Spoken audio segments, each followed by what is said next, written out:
Wara li l-ġimgħa li għaddiet fetaħ uffiċjalment il-Parlament Ewropew bl-ewwel sessjoni fi Strasburgu, f'Dar l-Ewropa fil-Belt Valletta l-ġimgħa filgħodu ittellet diskussjoni pubblika mal-membri tal-Parlament Ewropew.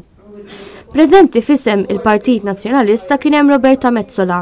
Min-naħa l-oħra, David Casa pparteċipa permezz ta' messaġġ rikordjat minħabba laqgħat importanti li kellu barra minn pajjiżna. Matul dan id-dialogu semmew diversi kwistjonijiet u kif dawn ser jiġu indirizzati. Dawk preżenti kellhom l-opportunità jistaqsu u jagħtu l-opinjoni tagħhom. Roberta Metsola qalet li meta tiltaqa' man-nies tinduna kemm jixtiequ li jkunu preżenti f'attivitajiet bħal dik tal-ġimgħa sabiex ikun hemm aktar interazzjoni bejn il-membri eletti fil-Parlament Ewropew u l-pubbliku.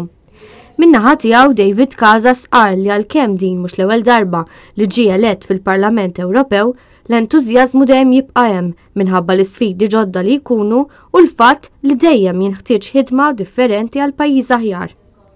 Preżenti għal dan id-dialogu kien hemm ukoll il-membri tal-Parlament Ewropew f'isem il-Partit Laburista Josien Cutajar u Elix Aġur Saliba.